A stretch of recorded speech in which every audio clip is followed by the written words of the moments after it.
Section 1. Historical Betrayals and Lessons Learned. Essay 1. Woodrow Wilson's Betrayal of Black Hopes.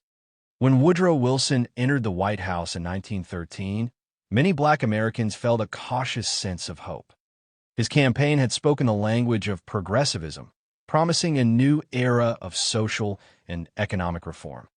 To a people still reeling from the broken promises of Reconstruction and decades of Jim Crow oppression, Wilson's rise seemed to signal a possible shift in America's racial landscape.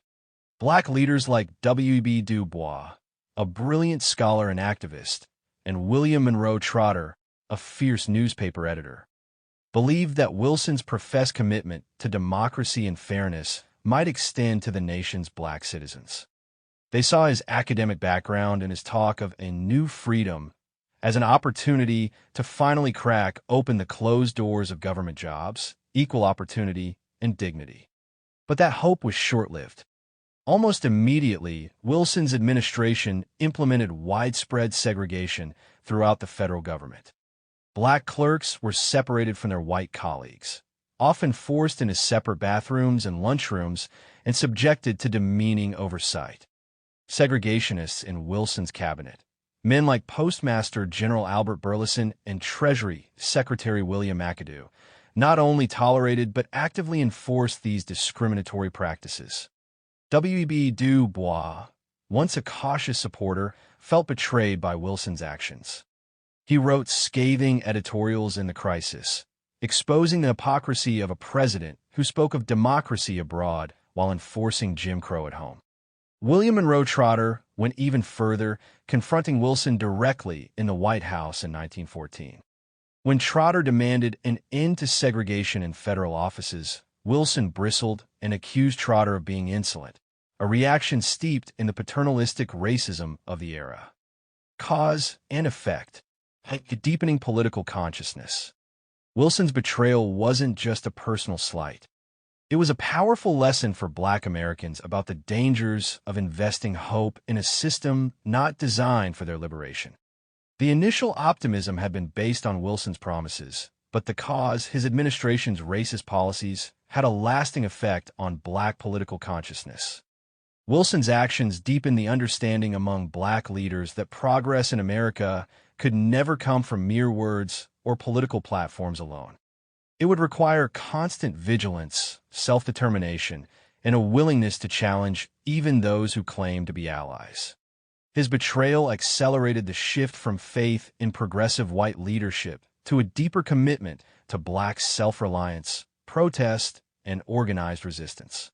In that sense, Wilson's presidency became a catalyst.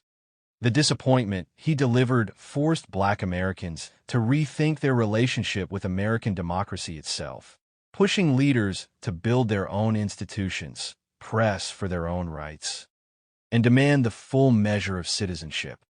It's a painful truth that in America, progress for Black people has often come not because of the benevolence of white leaders, but in spite of them. Woodrow Wilson's betrayal of Black hopes is just one chapter in that story. A reminder that the cause of progress has always been ours to fight for, to defend, and to win. Essay 2. The Double-Edged Sword of the New Deal. When Franklin D. Roosevelt took office in 1933, the country was deep in the throes of the Great Depression.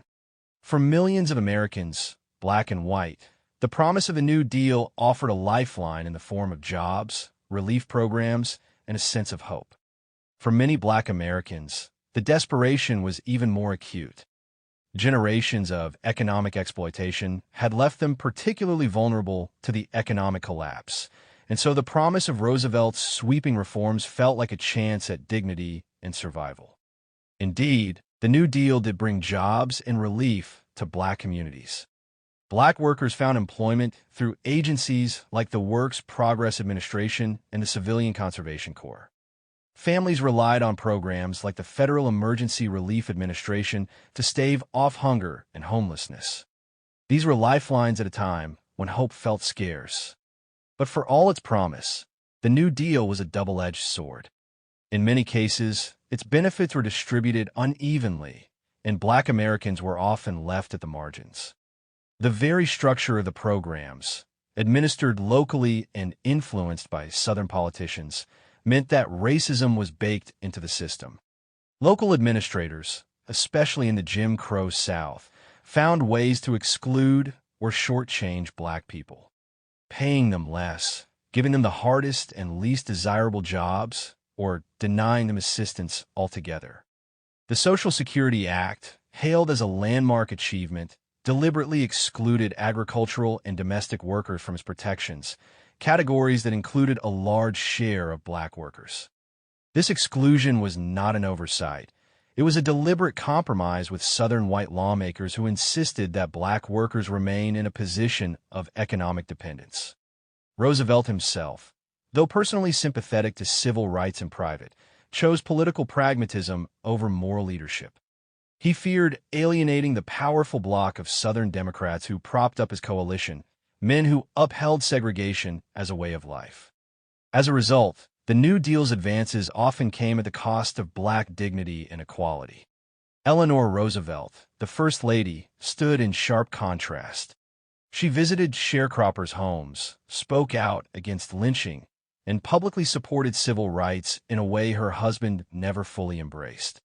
Her quiet advocacy offered a glimmer of hope, but it wasn't enough to overcome the systemic racism embedded in the New Deal structure. Cause and effect. Lessons in political pragmatism and racial injustice. The cause was clear: a New Deal designed by political compromise, with Southern white supremacists holding the keys to power. The effect: black Americans learned that even the most progressive reforms could be tainted by racism. It was a bitter lesson. While Roosevelt's programs did alleviate some suffering, they also revealed the deep fault lines of American democracy. Black people came to understand that progress, if left to the mercy of political calculations, would always be incomplete. The New Deal taught black Americans that the fight for economic justice and racial justice are inseparable, that policy without equity is just another form of control. This double-edged sword shaped the future of black political organizing.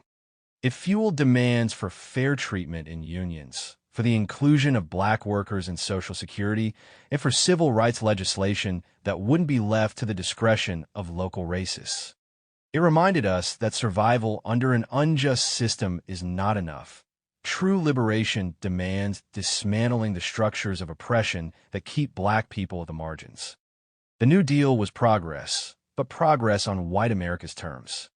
And from that realization came a deeper resolve to keep fighting, organizing, and challenging every system that dares to call itself progressive while leaving black people behind.